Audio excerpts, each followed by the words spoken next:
The original Mills House Inn was built by the wealthy grain merchant Otis Mills in 1853.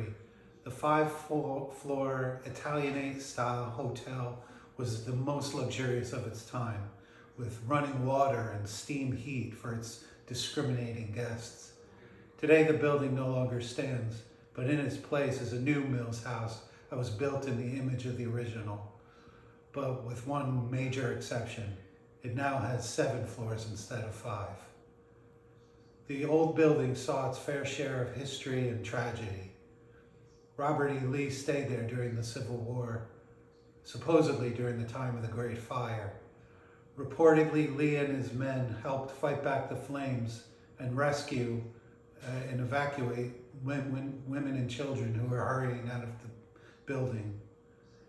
Some of the guests of the hotel still claim to be able to see Confederate soldiers running up and down the hallway, presumably looking for water to put out the fire.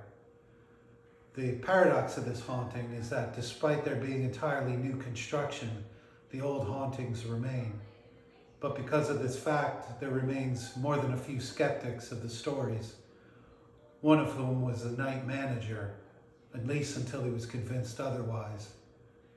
His name was Phil, and he had a good sense of humor. He was constantly playing pranks on the other employees, whom he liked to call paranormal mumbo jumbo. One particular night, he had a particularly devious prank. He stood in a stairwell with a lighter and a spray can and was prepared to blow a nasty fireball at the guard who was coming through the door on their rounds. When Phil heard the guard coming, he stood at the ready. The door opened and closed, and Phil shot the fireball and started laughing hysterically, but no one was there. The door opened, but no one came through. Phil checked the hall, but found nothing at all, and then he smelled smoke. Well, he thought for a moment he'd lit something on fire accidentally and searched frantically, but found nothing. And then he turned, and he saw the figure of a young boy rubbing his eyes. Phil thought he was crying, so he reached out his hand, but before he could touch him, the boy burst into flames. Phil jumped back, but the boy just stood there. Well, terrified and unsure what to do, Phil fumbled with his radio and called for help. The security guard burst through the door seconds later.